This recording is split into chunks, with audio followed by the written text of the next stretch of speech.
With the playoffs just around the corner, the Dallas Mavericks might want to look ahead to the free agent market, as Bleacher Report put out a list of 3 key players that the Dallas Mavericks might want to go after come free agency.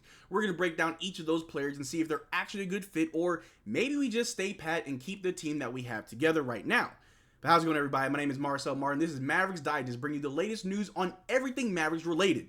And before we get into today's video, 70.7% of you guys watching are not subscribed. That number is going down by the day. But if you want to stay up to date on everything that we're doing, with our lives, our back-to-back videos, the posts, everything, make sure you subscribe so you don't miss out on a single thing that we do. But let's get into today's video. Like I said, Bleacher Report put out a list of 3 players. It was like a dreamer, a more realistic player, and then just a maybe that we may want to go after as Dallas Mavericks come free agency that may help bolster this team. And the first player on that list was Bruce Brown. Now, Bruce Brown, as we all know, won a championship last year with the Denver Nuggets, and shortly after, he decided to go chase the bag in Indiana, where he was then traded to the Toronto Raptors. And from the rumblings and the reports that I've seen, it looks like the Raptors may not exercise his team option and let him just walk in free agency, where maybe the Dallas Mavericks could use his services.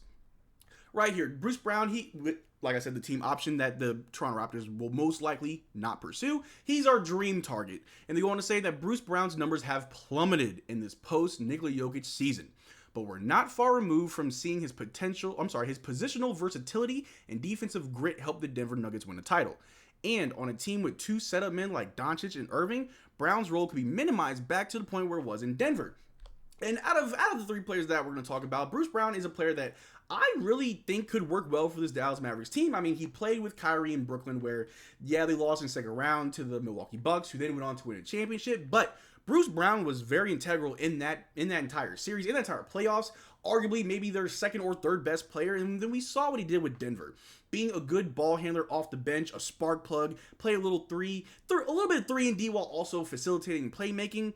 And yes, we saw him go to Indiana, get traded to Toronto, where currently on the Raptors, he's not playing that well, which might play into our favor, where we could try to get him on the cheap. I want to say the mid-level exception, or I think the most that we could offer with our current salary cap is about 3.5 mil, somewhere in that 3 to 5 mil ballpark. Maybe we could offer him that much. Maybe that's something that he would like, play with Kyrie Irving again. I think that's a good attraction for this Dallas Mavericks team that we have Kyrie Irving. But let's looking at Bruce Brown's stats. Like I said, they've kind of fallen off. I highlighted his stats from Indiana this year in Toronto. Or in Indiana, yeah, he was averaging about 12 points, 3 assists, 4 rebounds. But in Toronto, where he's coming off the bench, he's not even a starter for that team. Only 9 points, 2 assists. Still about 4 rebounds, but he's shooting 27% from 3 as opposed to his career average of 33, and he's shooting 45% from the floor as opposed to his career average of 48% from the floor.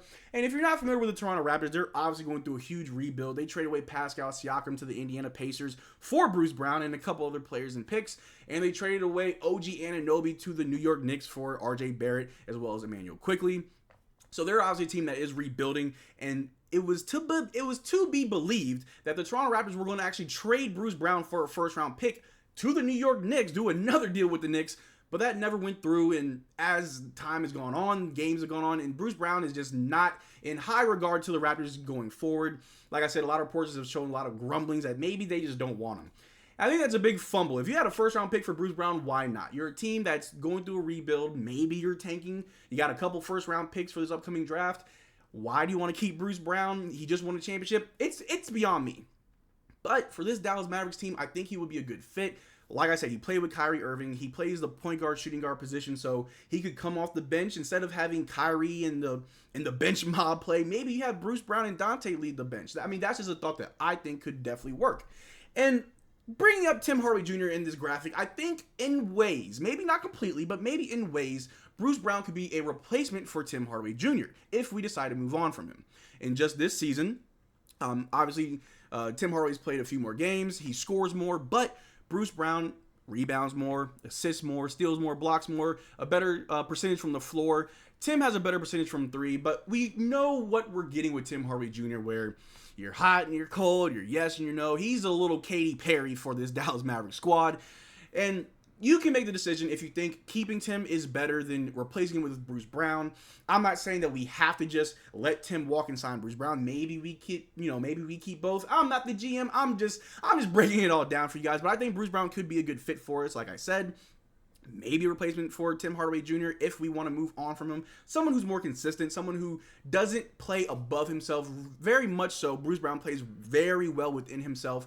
He doesn't try to do too much. He does have a good basketball IQ, whereas with Tim Hardaway Jr., we see a lot of boneheaded plays, a lot of just catch and shoot threes that don't even go anywhere near the rim. So maybe Bruce Brown could be a player that we pursue in the offseason that could help this team going forward. And the second player that we're going to talk about that was on this report was Royce ONeal.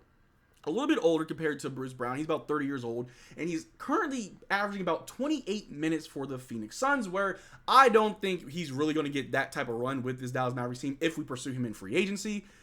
But maybe he could be not a replacement, but just another deep bench option. I'm not sure if that's a role that he would want for himself on this Mavericks team, but I think that there are some qualities that he has that we could definitely benefit from. But the report from Bleacher Reports says that Royce ONeal is an optimistic choice for the Dallas Mavericks, stating that Luka Doncic and Kyrie Irving will continue to dominate the bulk of Dallas Dallas offense next season, which means the other three players on the floor typically have to be okay with low usage roles that require plenty of effort on defense.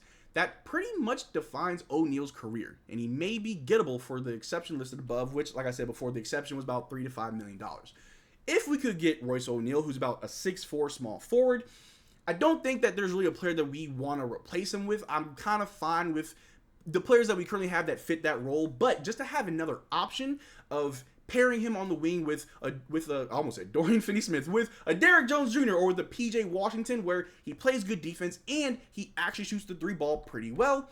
As we see here, he is shooting 36% from three. I want to say that's on about 5 attempts a game, which is really good. He's averaging 7 points, 4 rebounds, 3 assists. Shooting about 38% from the floor, 67% from free throw line. So his shot on the floor, shot on the free throw line isn't anything to be admired, but that three ball might be something that we could utilize. Like I said, he's about 6'4", small forward, and maybe he's a lesser option on the long list of free agents that we should go after. But if we get him for the mid-level exception or the tax exception, whatever they call it, it wouldn't be a bad idea to have someone like that on the deep bench. I mean, we have a lot of players that don't get any minutes at all. I mean, we hardly ever play Jaden Hardy. We hardly ever played Markieff Morris outside of garbage time. Same goes for Dwight Powell as of late, since the trade deadline. You never see Dwight Powell. But Royce ONeal might be a player above those that I just listed that could actually see play on the floor to help the Dallas Mavericks, like I said, with defense. Royce ONeal is a great on-ball defender. Not the best, but for the price tag that he comes with, if he would take that contract from us, why not? And again, 36% from three isn't that bad on about 5 attempts. We all have seen PJ Washington so far struggle with that three ball, but his defense makes up for it. But imagine you have someone like Royce ONeal who won't be playing 28 minutes, but can have a smaller role, still be a little spark plug off the bench, shoot 36% from three, play good defense. I like it. That adds more depth to our wings. Maybe we need someone a little bit bigger, but I think Royce would be a good cheap option to go after if we can't get anyone else.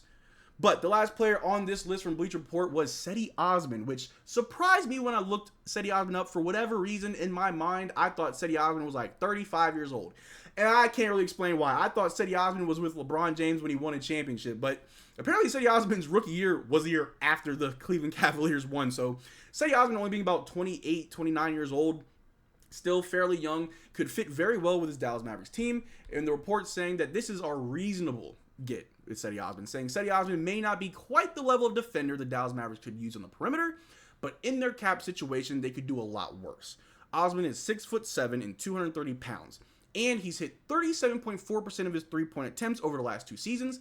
For a few years in Cleveland, he even showed hints of playmaking ability on the wing, and I'm not mad at that. A little bit taller, about 6'7", could be something that we could use, add more height and length, and like the post said, maybe not the perimeter defense that you need, but 37% from three is something that we could definitely use. As we all know, in the last few games, our three ball's not been falling, but we found ways to win games. We found ways to still score and be effective.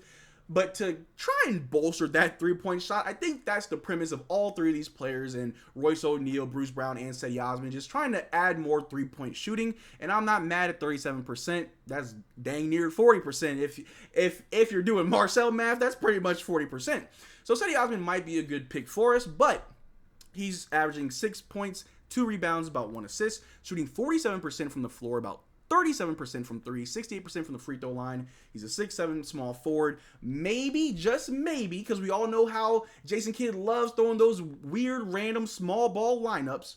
Just maybe Cedi Osman, being only a few inches shorter than Maxi Kleber, could be in that position whenever we want to play small and stretch the floor. I honestly think that Cedi Osman could help us in a small ball lineup a lot better than Maxi Kleber. But just to throw up the comparison, for this season, Cedi Osman and Maxi, I'm sorry, for their careers, Cedi Osman and Maxi. Cedi Osman averaging 9 points to Maxi's 6. And then Maxi, he rebounds more, but Cedi Osman assists more and steals more. You can look at this at the averages here. It's kind of split where it leans more towards Maxi being the better option with a better free throw percentage, better field goal percentage, blocks more. And I get it. Maxi might be a better player long term for us, but let's put things into perspective. He is about 32 years old, and Cedi Osman's about 28 years old. So we get a younger player who can shoot the three ball better, who's a little bit shorter than Maxi, but can definitely space the floor out, and would be a lot cheaper for us. If the Dallas Mavericks ever decide to move on from Maxi Kleber between now and the summer, Cedi Osman, in my opinion, on the long list of free agents, might be the best option for the price that we can afford, because we ain't got a lot of money to play with this summer. But you guys let me know in the comment section down below, do you think any of these players are worth going after? Maybe the roster is fine as is and we don't need to add anybody. Addition through subtraction is something that sometimes works in this league, so maybe we just drop a player and don't add anybody. But you guys let me know in the comment section down below. But that's all I got for you guys today. Thank you for making this far to the video. Make sure you check out our Twitter and our Discord and link in the description below. Consider being a channel member to join us in all of our free giveaways that we're doing every month on this channel. And I'll see you guys tomorrow for the live stream against the Sacramento Kings. We're going to be live. It's going to be fun. Hopefully we get a dub. Keep this thing going. And if we beat the Kings, we should move up to the 6th seed. And hopefully we can maintain that for the next about 13 games we got for the season. But until next time, y'all take care. Peace.